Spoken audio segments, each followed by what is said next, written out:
Bem com a Vida, com Pastor Rogério Amorim, evangelizando o Brasil e o mundo, através da TV e da internet.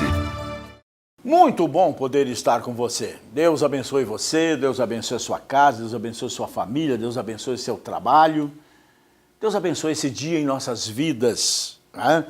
E eu estou aqui para convidar você, como sempre. Nós estamos aqui todos os dias em horários diversificados, que você pode ler aí embaixo, né? Aliás, é bom que você saiba que você pode nos assistir na Band aberta, né? Canal 2 aqui em Curitiba, aos sábados de manhã, das 8 às 8h30 também. Um programa nesse formato que você assiste conosco aqui na Central TV todos os dias no canal 25 da NET. Né? Você pode nos assistir também no www.youtube, é assim que é, .com, né? www.youtube.com/Pastor Rogério Amorim. Também no Facebook e no Instagram, mesma coisa.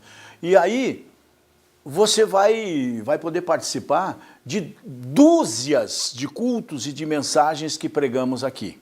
Eu devo ter uns 300, 400 DVDs gravados de mensagens, e muitas dessas mensagens nossa produtora está,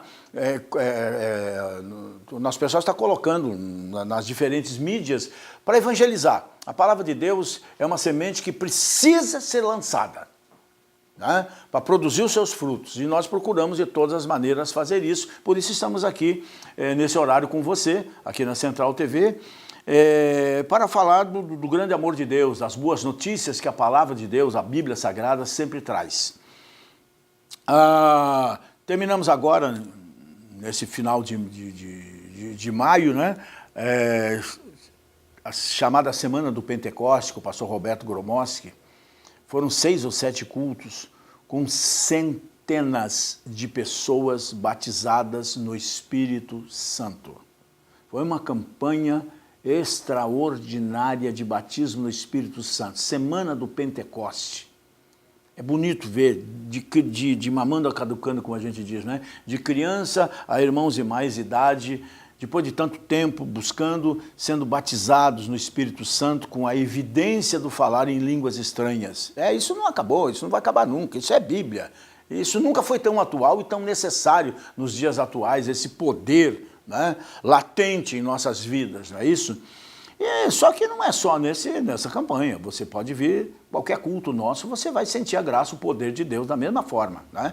Principalmente nas noites de terças-feiras, que é o nosso culto de oração, e que nós iniciamos agora no dia 15, mais ou menos, aí de 14 ou 15 de maio, 21 semanas, 5 meses. Atravessamos o inverno juntos, nas noites de terças-feiras, com igreja absolutamente lotada. Esse ano o tema é: tudo o que o homem semear, isso ele também vai colher. Quem sabe que planta não teme a colheita, né?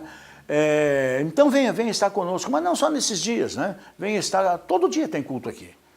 Segunda-feira, 8 da manhã, portas abertas. Um culto maravilhoso, com testemunhos extraordinários de gente que vem para o culto, busca a Deus, sai para a rua e as portas do emprego estão abertas. Ou soluções financeiras, econômicas, não é isso? Toda segunda às 8 da manhã. Terça, 8 da noite, quarta, 2 da tarde, quinta, 8 da noite, sexta-feira, 9 da manhã, sábado, 8 da noite, 3 cultos simultâneos no sábado, numa capela, os jovens, na outra, os adolescentes, e na nave, o culto da vitória. E domingo de manhã, a gente sempre está aqui, né, às 9 da manhã e às 7h30 da noite. Quer dizer, você não tem por onde escapar. Vem estar conosco, Instituto Teológico, discipulado, Universidade da Família, uma escola bíblica dominical fortíssima, ensinando a palavra, porque a gente não pode morrer ignorante. E a ignorância é que nos mata, na verdade, não é isso? E a Bíblia diz: conhecereis a verdade, e a verdade vos libertará. Libertará do quê? Da ignorância. E Deus disse: o meu povo perece porque é ignorante, porque desconhece a verdade, seus direitos, suas obrigações. E onde encontrar? Aqui, no nosso manual de vida, na nossa verdadeira Constituição, a Bíblia Sagrada, que não ficou velha, que não está ultrapassada, como alguém andou dizendo para o mundo aí esses dias, que precisam achar outro livro para seguir. Não, não tem outro livro para ser seguido. Se você é cristão, está aqui, acabou, né? Se você quer se conhecer, quer ver suas potencialidades reveladas, está aqui. É um manual de vida, vai te ensinar, como o manual desse celular me ensina a usá-lo como computador, como tanta coisa, que recurso que ele tem. Se eu não for para o manual, eu não sei de nada. Se você não vier para esse manual, você não sabe nem quem você é. Então, aprofunde-se no conhecimento da palavra, leia a Bíblia e venha estar conosco, louvando a Deus. Hoje mesmo, por que não? Não é isso? Para você sentir um gostinho melhor, eu levo até você um culto então. Que bom que vocês vieram estar conosco, mais um ano, é uma jornada longa. E sempre o mais difícil dela é isso, é o primeiro e o último dia, né? É sempre assim, eu sei o que eu passo, eu sei como é que eu chego, não é nada fácil. Por quê? Porque afinal é uma aliança com Deus, é um propósito de cada um de nós. E se alguém tem procurado impedir o cumprimento desse propósito na nossa vida, a realização dos nossos sonhos, evidentemente é o lado de lá, né? É o lado do inimigo. Então, quando ele vê, eu sempre digo isso, o diabo não tem medo de pastor pregando, de obreiro trabalhando, de diácono servindo, ele tem medo quando estes se colocam de joelho. Aí a barra dele, né, pesa, a batata dele fica assando, como se diz assim, né? E é o que nós nos propomos, né? Se bem que muito complicado, nós nessas 21 semanas ter tempo de, não é ter tempo, é ter condição de ajoelhar para orar, essa coisa toda. Mas o propósito em si, por si só, ele espiritualmente, sobrenaturalmente, ele é muito poderoso. É só você olhar para as Escrituras, homens como Abraão, como Isaac, como Jacó, como o próprio Davi, como Josué, como Caleb, como Gideão, como tantos outros heróis da fé nossos relatados ali no capítulo 11 de Hebreus. É só você ver o que aconteceu quando essas pessoas, algumas mulheres de valor também nas Escrituras, né, fizeram um propósito com Deus, se aliançaram com Deus. Nenhum lugar a gente vê facilidade, mas em todos os lugares a gente vê vitória. Então vai ser uma caminhada de conquista. Muitos ainda vão se agregar a nós nessa caminhada, mas eu desafio você a fazer um voto de 21 semanas ou tantas quantas lhe seja permitido estar aqui nessa noite. Quem está lá em cima, bota ali para mim o 6:9 de Gálatas. Não podia ser outra palavra, né? Não podia ser outra palavra para ser pregada aqui, porque é exatamente o que está ali no nosso banner, né? Põe o 6:7 primeiro, depois o 8 e o 9. Começa no 7, 6:7.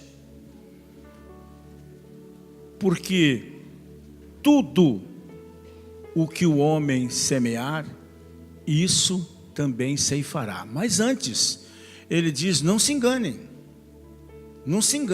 de jeito maneira, Deus não se deixa zombar. Então, tudo que o homem semear, seja de bem, seja de mal, seja por omissão ou por má intenção, fatalmente vai colher, isso também vai ceifar. No versículo 8, está escrito assim, porque quem semeia na sua carne, da carne vai ceifar corrupção.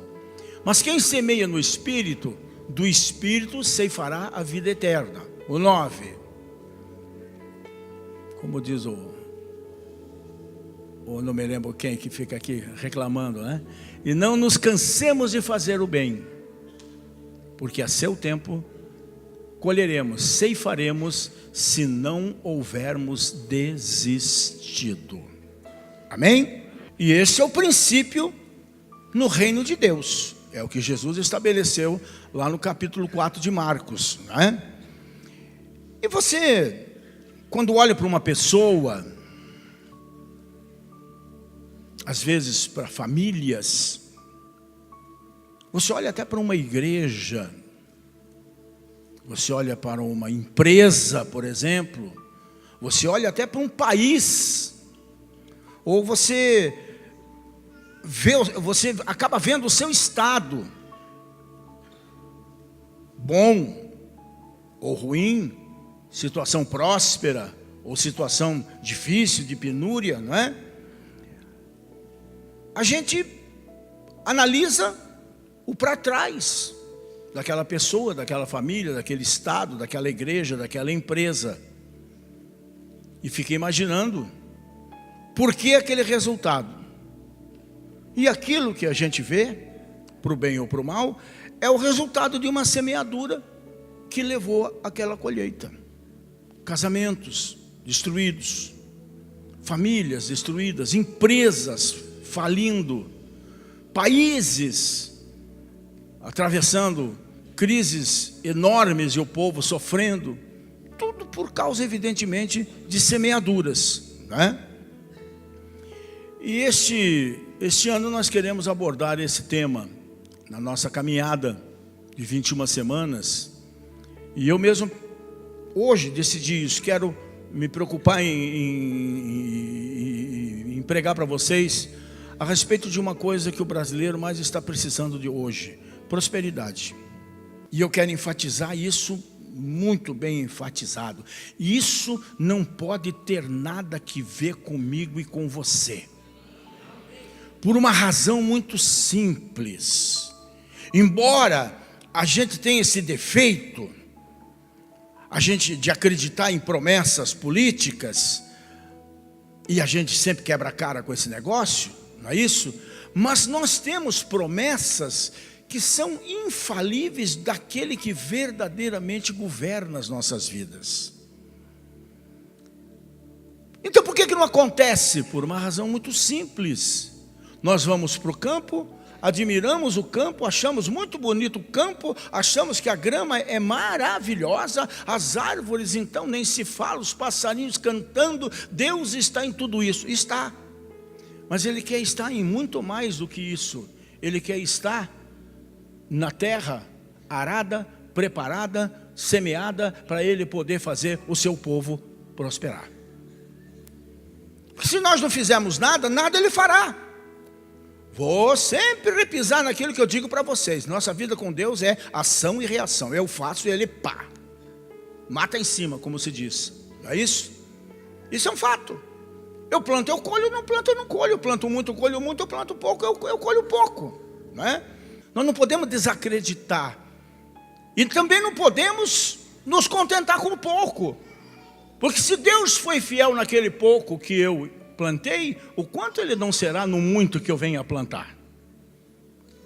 Então, é colher sem cessar, desde que essa colheita beneficie não somente a mim e me faça olhar só para o meu umbigo, né? Então é um novo tempo de sonhos, é um novo tempo de desafios, é tempo de investimento também, é tempo de semeadura.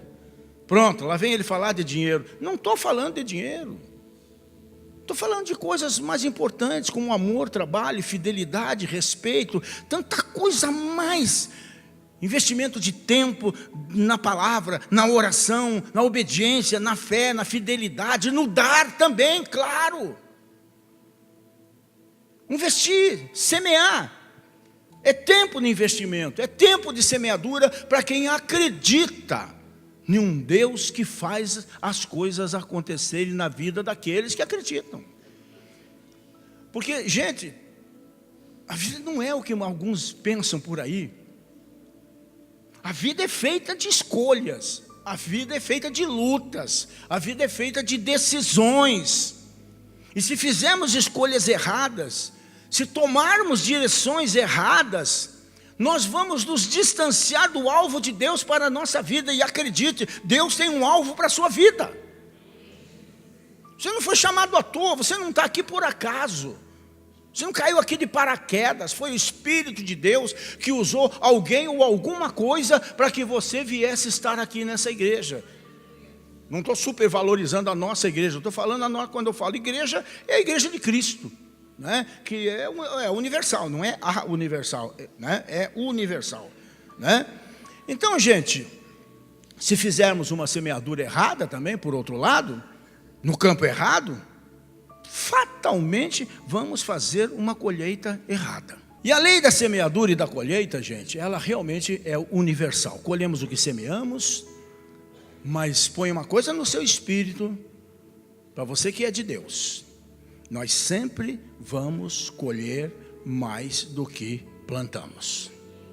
Você planta 1 milho, nasce um pé com 2, 3 espigas, centenas de milhos, que se você não comer tudo e souber replantar, não vai parar nunca mais na nossa vida. Colhemos o que semeamos, colhemos muito mais do que plantamos. E eu quero destacar aqui pelo menos 3 pontos para a gente fazer uma reflexão nesse início de cruzada, que eu já vou avisar você, não vai ser fácil, como já não foi hoje você estar aqui. Isso é natural. Você tem que entender que isso aqui não tem nada de vontade humana, é uma guerra, é uma luta espiritual. Mas você também tem que entender que nessa luta espiritual, nós temos as melhores armas que são poderosas em Deus. Basta saber esgrimir, como se diz, né? Então, primeira coisa, qualquer tipo de semeadura, especialmente o que nós vamos começar a semear nessa noite, cada um sabe o que vai começar a semear, exige um tempo de preparação. Qualquer semeadura exige um tempo de preparação. Está lá a terra, né? Se você olhar para as Escrituras, você vai ver no capítulo, acho que é 13 de Mateus. Vamos ver se é mesmo? Parábola do semeador. E tendo Jesus saído de casa naquele dia, estava sentado junto ao mar, e ajuntou-se muita gente ao pé dele, de sorte que, entrando num barco, se assentou. E toda a multidão estava em pé na praia. Falou-lhe muitas coisas por parábolas, dizendo, preste atenção, eis que o semeador saiu a semear. E quando semeava, uma parte da semente caiu ao pé do caminho, e vieram as aves e a comeram. A outra parte caiu no meio das pedras, onde não havia terra bastante, logo nasceu, porém não tinha terra, profundidade, né? Veio o sol, queimou e secou, porque não tinha raiz.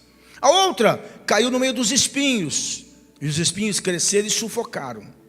Mas a outra caiu em boa terra e deu fruto.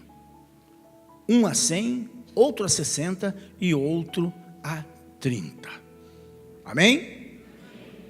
Então, gente, nós vemos aqui 4 tipos de semeaduras. E, no entanto, uma única realmente tendo resultado positivo. Terra, você sabe. Você vê a terra, você até aparentemente está boa, mas não está. A não ser que você queira plantar ortiga. Mas se você quer ter bom resultado, você, primeiro de tudo, você vai ter que virar a terra. Isso cansa. Se for hortinha pequena, com enxada, essa coisa toda cansa. Mas você vai ter que fincar enxada no chão, cortadeira, virar a terra, as minhocas vão pular, aquela coisa toda, se a terra estiver razoável ainda, né? Caso contrário, você vai ter que fazer mais ainda. Você vai ter que calcarear a terra, corrigir a terra, você vai ter que adubar a terra, você vai ter, depois que adubar a terra, você vai ter que esperar um tempo, aquilo tudo assentar, não é isso? Você vai gradear a terra, né? Como que pentear a terra assim, aí já entra tratores, essa coisa toda, não é isso? Para depois então as sementes serem lançadas. Isso demanda o que nós falamos aqui, enquanto o milagre não vem, continua acreditando que ele vai chegar. Vou preparar a minha vida em adoração. Adorar enquanto a coisa não acontece, não é para qualquer um. E nessa parábola de Jesus que eu li para vocês, o semeador lançou a semente à beira do caminho. Gente, isso é relaxo, não vai funcionar, todo mundo sabe que não vai funcionar. E muita gente tenta fazer isso na igreja, no altar de Deus, qualquer coisa, de qualquer jeito, não funciona. Pegar semente, jogar na terra seca, no chão duro, no chão batido, não vai nascer. Nem que chova não vai nascer. Porque a semente não vai sequer penetrar na terra, não é? Então, não é por aí, realmente não é por aí o caminho, não é? Tem que ter terra virada, tem que ter umidade para as coisas acontecer. Prepara, a semente não penetrou na terra, então o que aconteceu, diz Jesus aí, vieram as aves do céu que não são bobas nem nada e foram direitinho na semente. Lá foi o tico-tico e crau, levou embora a sementinha. Ponha isso no seu espírito. Nós somos os semeadores, mas também somos o campo onde a semente é lançada. O que eu falei? Nós somos os semeadores, mas também somos o campo onde a semente é lançada. Por que eu quero dizer com isso? Que nós precisamos preparar o nosso coração para receber essas sementes divinas, benditas, através da palavra, no decorrer dessa cruzada toda. Em algum momento, de repente eu falo aqui 45 minutos, 5 segundos, a semente, bum, cai na tua cabeça. Segundo ponto. Se a semeadura exige isso que eu falei, um tempo de preparação, ela também exige esforço. Ela também exige sacrifício. Tem dias de sol, uau, gente, não é fácil semear. Não é fácil preparar a terra. O sol cozinha as costas da gente, não é? E o salmista diz lá no Salmo 126, né? Que quem sai andando e chorando enquanto semeia, tem uma recompensa. Vai voltar com alegria, trazendo os seus feixes. Ou como diz na versão de alguns aí, os seus molhos, né? Que é a mesma coisa, o feixe e o molho. Porque não é molho, viu? Não é molho de macarrão nem nada. É molhos mesmo, né? E muitas vezes, nós precisamos... Somente quando as lutas são grandes, os sonhos são maiores, as necessidades então nem se fala, devemos umedecer o solo, molhar o solo duro com as nossas lágrimas. Temos dificuldade? Ótimo! É o melhor sinal numa corrente de oração, numa caminhada com Deus, de resistências, é porque o outro está sabendo que a bênção está chegando. Aí o nosso herói, que nos inspira nessa caminhada aqui, Daniel, não é isso? A barra estava tão pesada naqueles 21 dias, que num determinado momento Deus teve que mandar anjos para ajudá-lo. É isso que vai acontecer se você não desanimar, não desistir. Até anjos virão em teu socorro. Mas por outro lado, se você trouxer à tua memória as coisas que te dão esperança, se você olhar para as Escrituras e você vê Deus prometendo para Abraão, Deus prometendo para Isaac, Deus prometendo para Jacó, Deus prometendo para Moisés, para Davi, para Josué, para Caleb, enfrentaram resistências. Caleb então foi o campeão. Caleb então, como eu digo para vocês, é o meu herói bíblico. 45 anos esperando, vivendo no meio de um povo medíocre, mas não se deixou mediocrizar. Foi até o fim e recebeu a sua herança. Nessa outra narrativa da parábola, você vai ver que a semente foi atacada por seres espirituais. É isso mesmo.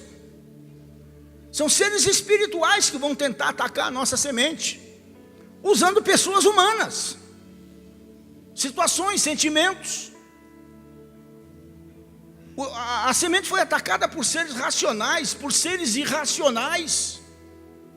O diabo, os homens, as aves, os espinhos, as pedras conspiraram contra a semente, porque o diabo rouba. Jesus já disse isso. O diabo não veio senão a matar, roubar e destruir. Os homens pisam, as aves vêm e comem, arrebatam a semente, né? Os espinhos rasgam, laceram, machucam, e as pedras ferem a semente, propriamente dita. Então, não espere moleza. E já estou falando isso, porque a gente está acostumado. Chega lá pela terceira, quarta, quinta semana, muita gente já vai... eles são aqueles que querem um Deus banda larga. Não é bem por aí. Deus não tem banda. Deus age quando Ele quer. Mas uma coisa eu sei, Ele já está agindo. Só vai provar a minha fé. Só vai provar a tua fé, não tenha dúvida disso, né? Mas apesar de tudo isso que eu falei, o semeador não desiste por causa do sacrifício da semeadura. Ele, como diz o salmista, sai andando chorando enquanto semeia, na confiança de que a colheita é certa, a colheita é abundante, a colheita vai ser feliz, por uma razão muito simples: Deus prometeu e é fiel para cumprir. Amém, gente? E finalmente, A semeadura exige um tempo de preparação, a semeadura exige esforço e sacrifício, mas a semeadura, tendo em vista tudo isso, é que determina a colheita. O tempo. Porque eu não posso esperar plantar um pinhão hoje e comer pinhão o mês que vem. É insensato. É querer andar contra a lógica. Eu só vou comer pinhão bom daqui 18 anos. Até daqui 12, 13, começa a cair uns pinhãozinhos michuruca.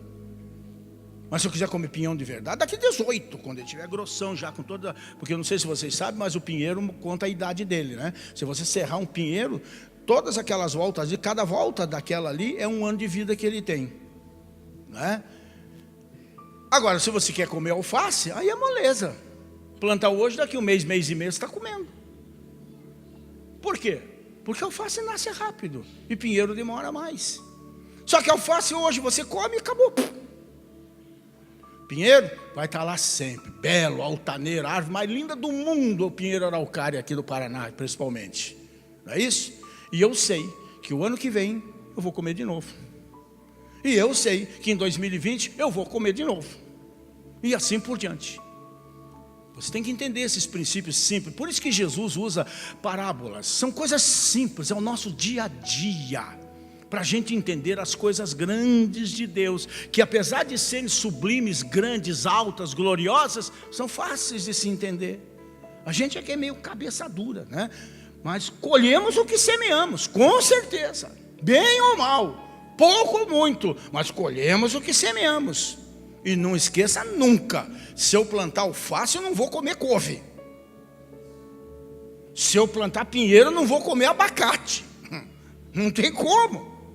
A colheita é da mesma natureza da semeadura. Aquilo que o homem semear, aquilo que o homem semear, isso também ele vai ceifar.